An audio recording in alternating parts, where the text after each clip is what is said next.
We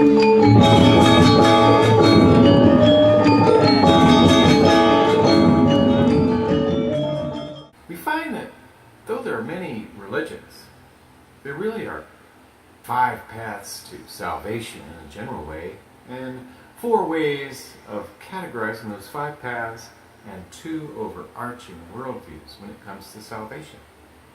Now, the 2 overarching worldviews are the Abrahamic religions, Judaism, Christianity, Islam, seeing this world here as having a beginning and an end, a day of judgment.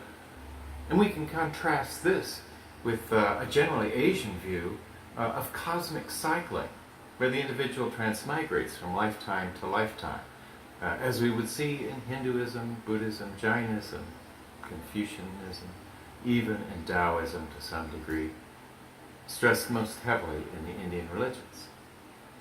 Then among these are 4 more categories: individual salvation in another world. This would involve the idea of reincarnation, where one might enhance one's status in the next existence if one has been a good and virtuous person, following the laws of whichever religion it might be. Buddhism and Hinduism come to mind in this life. Then there is the idea of individual salvation in this very world. We might see an example of this in Malcolm X, the journey of Malcolm X. He finds his salvation initially in his conversion to Islam in prison, and then a later salvation in this world after his travels to Arabia, where he sees actually there is no real racism, that blacks, whites, everyone in the Arab world relatively freely intermingle, without exception. Then there is the idea of group salvation in this world.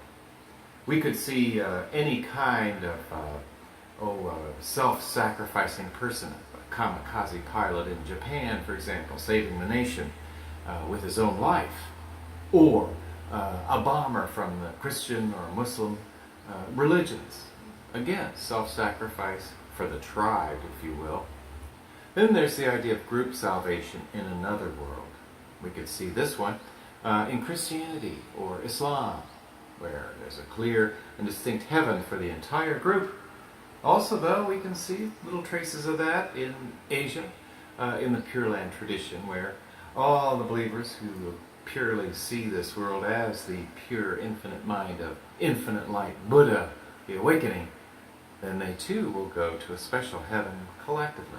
So 2 overarching themes, one Abrahamic, one generally Asian, but really Indian, I would say. The themes of judgment and the theme of reincarnation.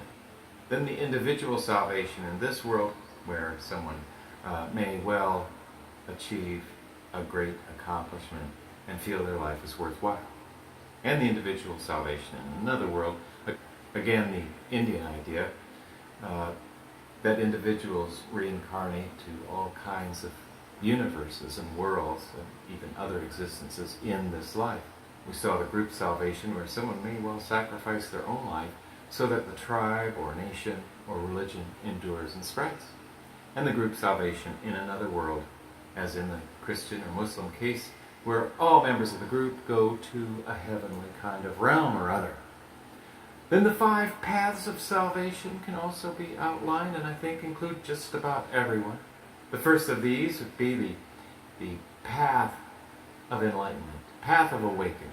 The idea that one awakens something within, not outside oneself, an inner wisdom like the Buddha or Lao Tzu, the Taoist. This kind of approach, an inner path that we also see in Christianity and Islam, although marginalized relative to the Asian religions. Then there is the path of submission, and perhaps the best example of this would be Judaism and Islam, where there is one holy other being, Yahweh, the 4 letters, not supposed to say that, or Allah, the God, in Islam.